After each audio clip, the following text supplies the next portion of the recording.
right, good morning. Good to have you here. What we're going to do today is continue on with the review for the first midterm. Monday at 1:10, we'll take the first midterm exam. Problem set 4 and quiz 4 won't happen until a couple of weeks. Exam prep 1 worksheet is due. Single page, double-sided questions, followed by the answer. Show your work how to go from question to answer. The acid-base titrations lab that we did on Monday will be due. And then make sure you bring a printed copy of the titration of weak acids lab. We'll do that after the midterm. It's very similar to acid and base titrations lab. So like with that lab, it takes a little bit to get everything set up. You'll basically do 2 titrations, and you'll have an unknown acid. And so your goal is to find like the Ka, the concentration, you can find the molar mass, stuff like that. But 2 titrations and you should be good to go on that. You can have a note sheet with the midterm, as always, no problem, periodic table calculator, and you'll also have access to the acid and base a summary guide from the titrations lab, so you don't have to memorize any of those. Questions, anything? All right, so let's do this then. All right, so here's a question from chapter 14, part 1, which was essentially acids and bases separately. And in this one, we have a weak acid. I know it's a weak acid for several reasons. First of all, if H is listed first, it's going to be an acid, definitely. Second of all, if you have a Ka, and especially if you have a Ka less than 1, it's going to be a weak acid, all right? You don't see Kas for strong acids, you don't see Kbs for strong bases either. They're considered to be super, super large. So if you're given a Ka or you see a Ka, it's going to be a weak acid. And what I'd like you to do is find the hydronium concentration for the 0.1 molar HCN solution. So see if you can use all that information to find the hydronium, and we'll go from there in a little bit.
Okay, so we know that this is a hydronium of a weak acid solution.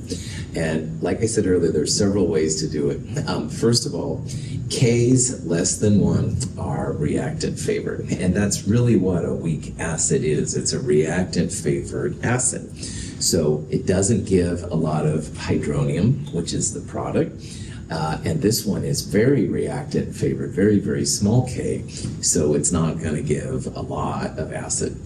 You also know that this is a weak acid because it's not one of the 5 strong acids, all right? These are the main 5 strong acids right here. They all start with H, like HCN does, but HCN is not on that list. So if you have a strong acid that's not one of these, I'll tell you, and it's not going to happen. They're pretty rare. But anyway, this is a weak acid. Now, if this was a strong acid, the concentration literally would be the hydronium. And that's what a strong acid is. It's got a super product favored K. All of the acid goes to hydronium. So if this would have been HCl, 0.10 would have been the value, all right, because all of the acid is turned into hydronium. But when you have Ka, it's always part of your hydronium. So the weak acid pH expression, which is a cool thing to know, minus log square root Ka times Ca. And that assumes that 100 times K is less than C, and it will for the midterm and here on in, okay? So if this minus log square root Ka times Ca is the expression, and pH is minus log of hydronium, well, one way you could solve for hydronium direct is just go square root Ka times Ca. So you take square root of this number times this number, and that would be one way to get the answer, which is fine. Now, what I did, and I'll show you here in a little bit, is I solved for pH first, because I'm kind of the pH guy, okay? I went minus log square root Ka times Ca and got a number, and then went back to hydronium that way. So it doesn't really matter which way you solve it, all right? But 6.3 times 10 to the minus 6, that's the concentration of hydronium. So it's a lot less than 0.10. The equilibrium K is so reactant favored that it keeps most of the acid as HCN, and you don't have as much hydronium as you would if it was HCl, something like that. Any questions on that? Is that cool? Sweet. Okay, now here's one, but there's a couple different ways to solve this one too, okay? But it says we have a 0.15 molar solution of sodium carbonate, and it wants to know hydronium, hydroxide, and pH.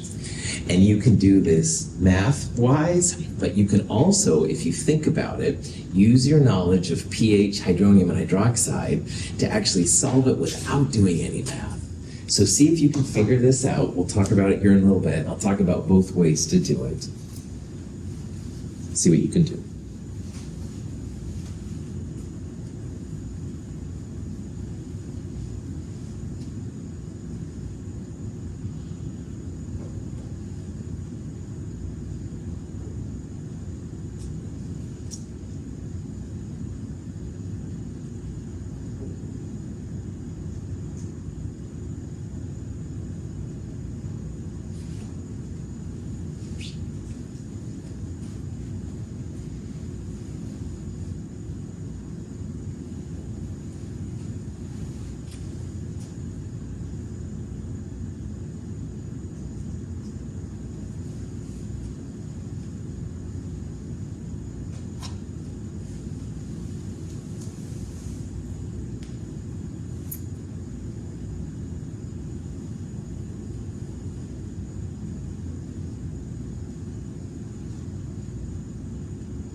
So on a problem like this, you can solve it the math way, which is no problems. That math way is always good. But I also want to share with you a way that you could solve this without doing any math. So we'll talk about this.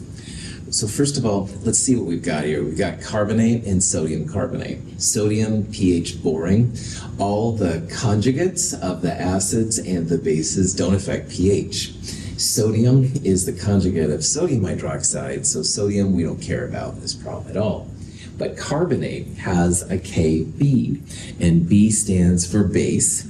So that means that carbonate is going to be a basic ion. It's going to create a solution which is basic.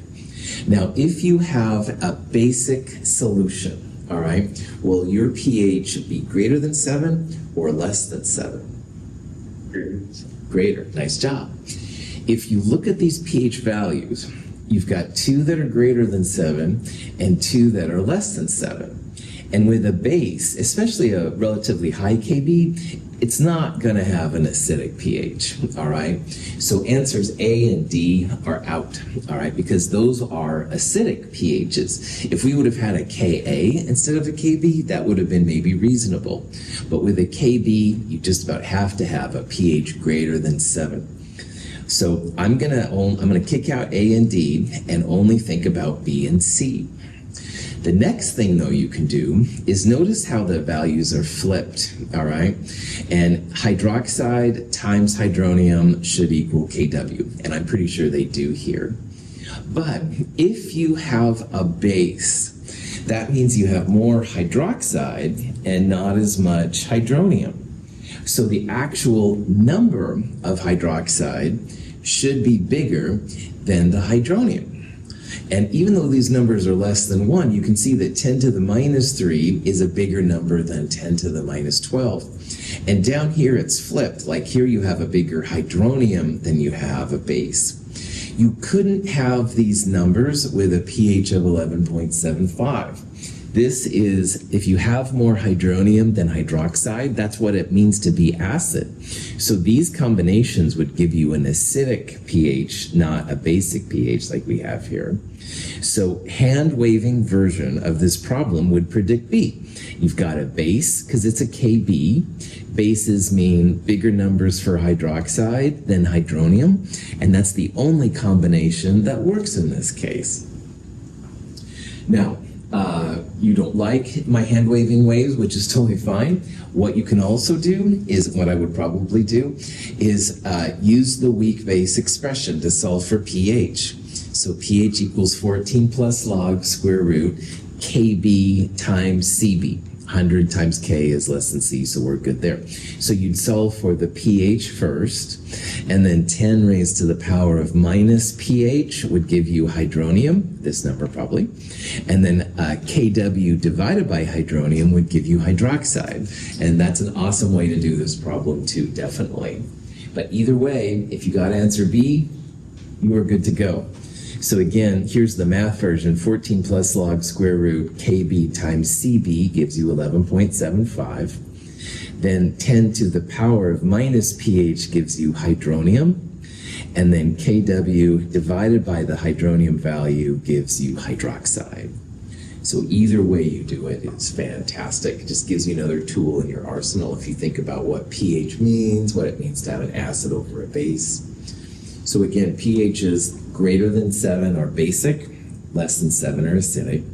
And if you have a base, that means you have more hydroxide than hydronium. Acids would have more hydronium than hydroxide. So, cool. Questions on that? Okay, so here's a question that asks about increasing acid strength, but I gave you pKa values, all right? Now, we talked about these things in terms of Ka, but what I'd like you to do now is to think of order of increasing acid strength. And one thing that helps me if I see these kind of problems is I would pretend that those are all pH values, and you want to have the least acidic first and the most acidic last. So with that one hint, see if you can figure out the order of acid strengths here using pKa. And again, if you think about them in terms of pH, that might help you here.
So if these weren't pKa's, but they were pHs, and I asked you which one was the most acidic, the pH of 2.98 would be the most acidic, because as pHs get closer to 0, they get more acidic.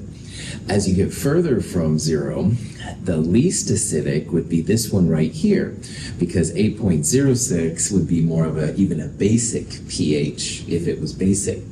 And why we can think about pHs and pKa's this way is because Ka contributes to the acidity as well, all right? And so as pKa gets smaller, you have more acid, more pH, all right? Now, if all of this is weird, one thing you can do is turn all of these numbers into regular Ka's. So 10 to the minus 8.06 would give you the Ka for that thing. And then you'll have actual numbers of Ka, and the bigger Ka will have the most acid, and the smaller Ka will have the least acid. But if you don't mind thinking of it in terms of pH instead of pKa, then this one would be the weakest acid strength because it has the least amount of hydronium being created. And then if we just follow the numbers, this would be the next one, 4.60, 3.09, and the most acidic would be this one right here, the chloroacetic acid. So it's like it's the opposite. As pH goes down, it becomes more acidic, and as pKa goes down, it also becomes more acidic. So that's why you can think about this in the same kind of way. This crazy px scale is a little weird at first, but it's a real powerful tool. And once you kind of get used to it, it works out pretty well. Any questions on that? Is that cool? Okay. Here's a question where I'd like you to tell me, I'd like you to classify these 5 systems as Lewis acids or Lewis bases, okay? And in a nutshell, Lewis bases have lone pairs on them, and Lewis acids A lot of times we'll have a positive charge, or it's going to be one of those group 3A things. It is not answered E. I like Public Enemy a lot, but that has no relevance here. I'm just being silly. So see if you can figure out A through D here anyway, which one of those would be the correct answer. So.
All right, so Lewis acid is a lone pair acceptor. So a Lewis acid has to have some kind of empty orbital to put electrons into.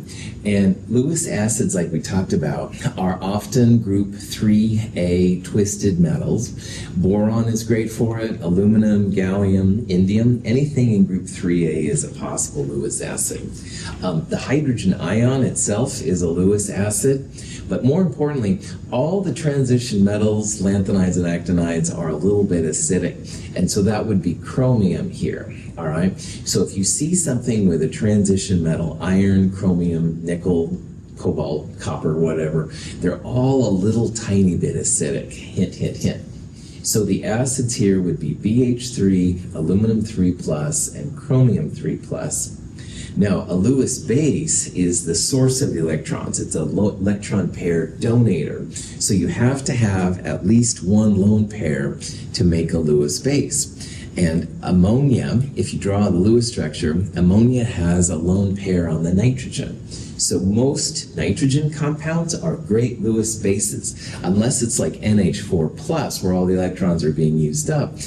Most of the nitrogen compounds will be good Lewis bases. And chloride has a whole bunch of electrons on it. It's like bursting. Most of the negative things will be good Lewis bases as well. Oxygen's good, sulfur's good, stuff like that. So this combination then is best represented as acid for BH3. Ammonia and chloride are both Lewis bases, and aluminum 3+ and chromium 3+ are both acids. Cool. This is a picture of Public Enemy. If you didn't know, don't worry about it. You don't have to pay attention to my poor music abilities and stuff, that's for sure. But questions on Lewis acids, Lewis bases? All right. So here's a question you might see. You've got a solution, ammonium chloride. And the question is, how will that affect, what effect will addition of NH3 have on the pH of the solution? Okay? So we have a solution of ammonium chloride. It's just sitting there. We add a bunch of ammonia.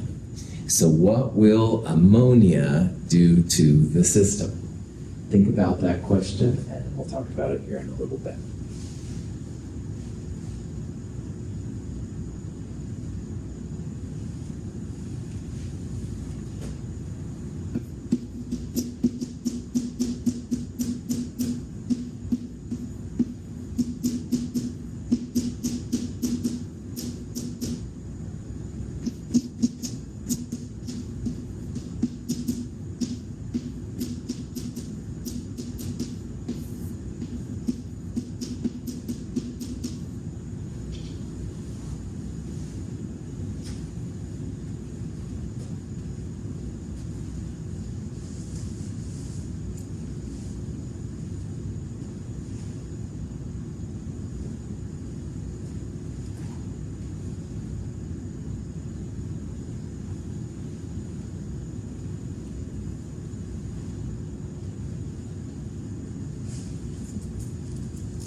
In the last slide, you were probably so distracted by my discussion of public enemy that you weren't paying attention to the acids and bases, which is cool. So if you don't know what's going on here whatsoever, all right, you don't know acids, bases, whatever.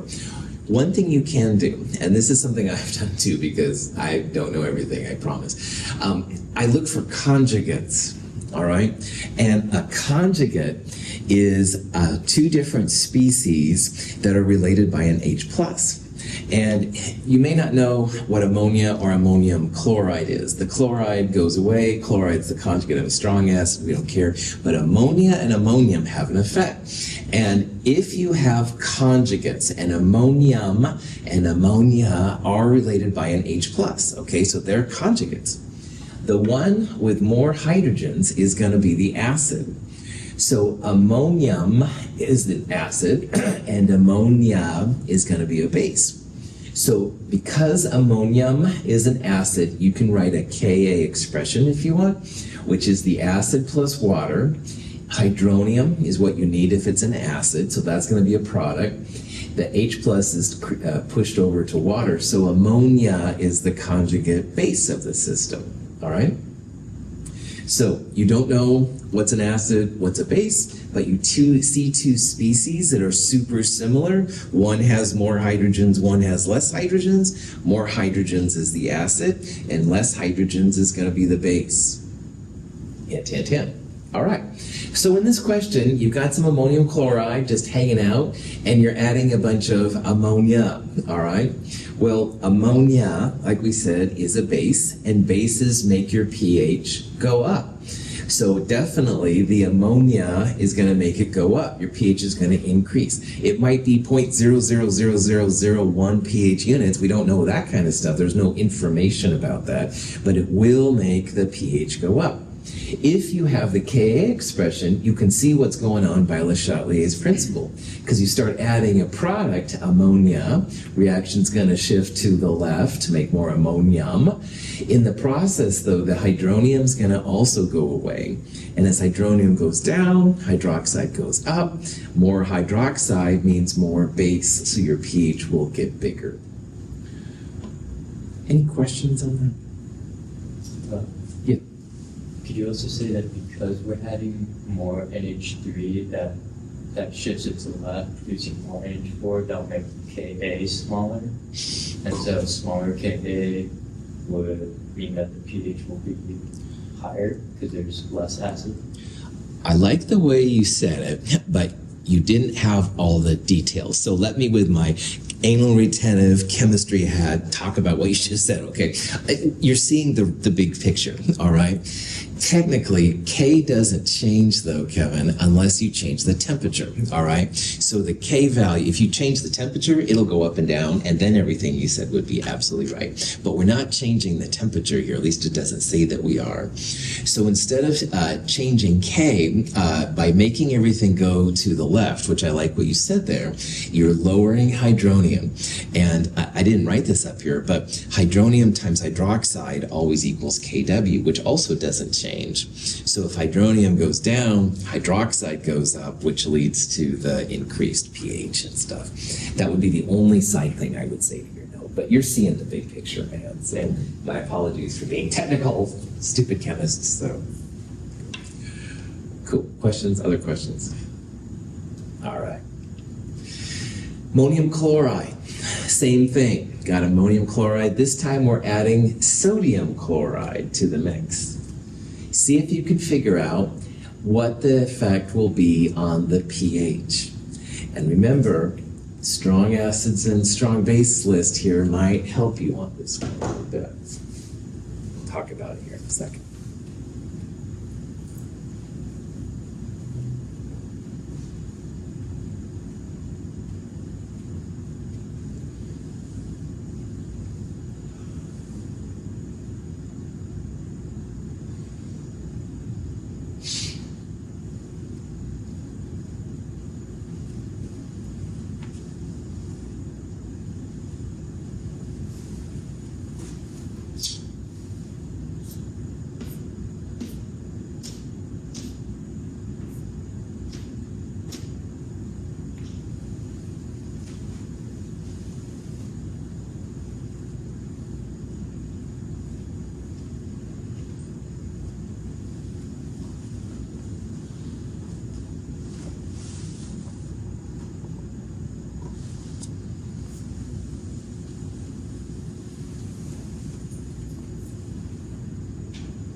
Fantastic. So this list of strong acids and strong bases has a lot more uses than you might think. First of all of these have K's much, much greater than 1, so we assume they go 100% to the product side. You can use the single arrow. If it's not a strong acid, it's going to be a weak acid. If it's not a strong base, it's going to be a weak base, et cetera, et cetera. But another use for this, which you're seeing, which is great, is that all the conjugates, which I underlined here, so chloride, bromide, iodide, nitrate, perchlorate, as well as sodium, potassium, lithium, they are pH boring, is my unofficial term, which means they don't affect pH. So sodium chloride, sodium is on this list because it's the conjugate of NaOH, and chloride is the conjugate of HCl. So neither the cation or the anion affect the pH. No effect on the pH for this one. So you can add NaCl and it shouldn't have any effect on your pH of your system. So whatever pH you had for the ammonium chloride, it should be the same at the end when you add sodium chloride as well. So if you have a system which is sensitive to pH, and you don't want to change things, then add things like potassium nitrate or lithium iodide, all right, whatever you happen to have around. And there are reasons sometimes to add those kind of things to the systems, but they won't affect your pH. If you start adding ammoniums and acetates and things like that, they will start to affect your pH, and that can have disastrous results. Cool. All right. So here's a question where we also want to think about pHs, but this is in terms of buffers.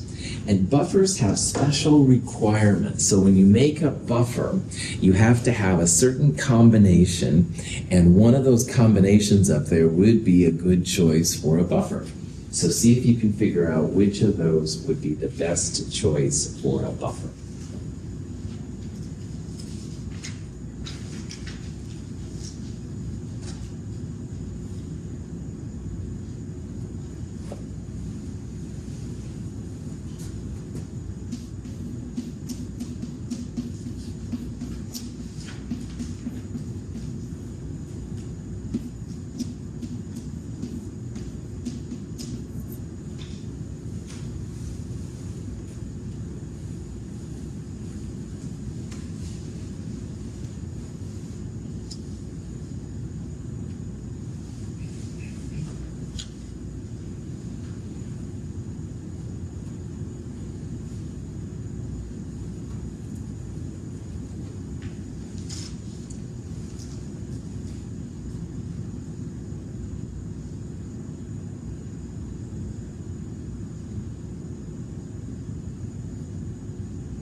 So here is another use of the strong acid, strong base list. Because in a buffer, you cannot have a strong acid or a strong base. So if you look at this list, sodium hydroxide is a strong base, out. HCl a strong acid, out. HCl a strong acid, and KOH a strong base, out. So B, D, and E, out of here. No strong acids and strong bases.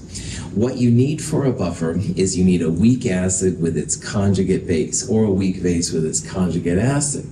And for example, on C, this is acetic acid and this is formic acid. So we have a problem here because A, they aren't conjugates. Technically, they're both acids, all right? So C wouldn't be a good choice either. But A, you have HCN, which is the weak acid we started this session with, hydrocyanic acid, and its conjugate base would be just cyanide. So A would be a good answer here, because we have a weak acid, HCN, with its conjugate base, cyanide.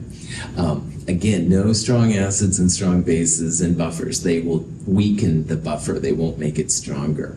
And if you do have two systems that aren't on that list, you want them to be conjugates, all right? So you wouldn't want to have ammonia and acetic acid because those aren't conjugates of each other. You could have ammonia and ammonium. That would be okay. You could have formic acid and the formate ion, which is this thing minus an H+, but you have to have them be conjugates, all right? They can't be something weird. Is that cool? Question? Okay. Now, we're just going to have time to start this question, and we'll do more of this on Friday. But this is the question where you want to find the pH of a buffer, and notice that the concentrations are the same. Ammonia and ammonium chloride are conjugates, so this would be a good buffer.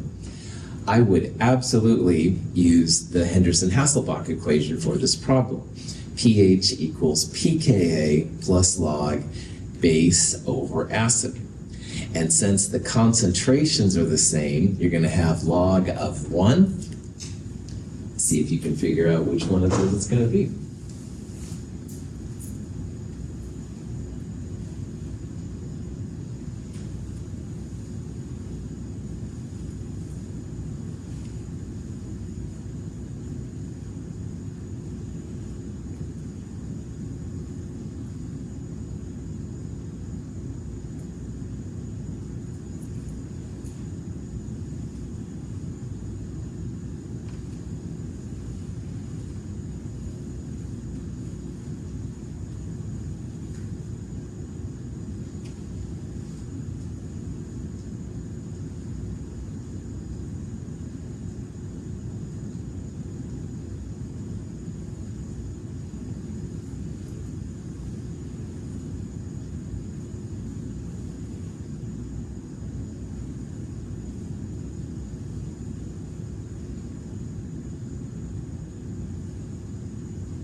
All right. In my world, Henderson-Hasselbalch is absolutely the way to go for buffers, no question.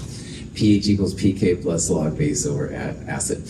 Edgar decides he wants to use Kas and stuff, and honestly, that's fine, but wow, you can save a lot of time. And on this one, you have to find pKa, which is minus log of this number right here. Log of base over acid, this can be moles per liter over moles per liter or moles over moles. There's lots of things you can do.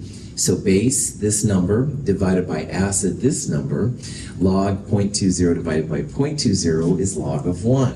And in your calculator, log of 1 is just 0. So what that means, pH equals pKa, 9.25. So in this problem, with one equation, you can solve for this really easy. You decide to change, add a little bit more base, no problem. Then you can go back to the full version. But this is a lot easier than using KAs and stuff like that and figuring it out. But again, I'm kind of the HH guy, so you are welcome to not use HH, but I sure recommend it. Any questions on that? Okay.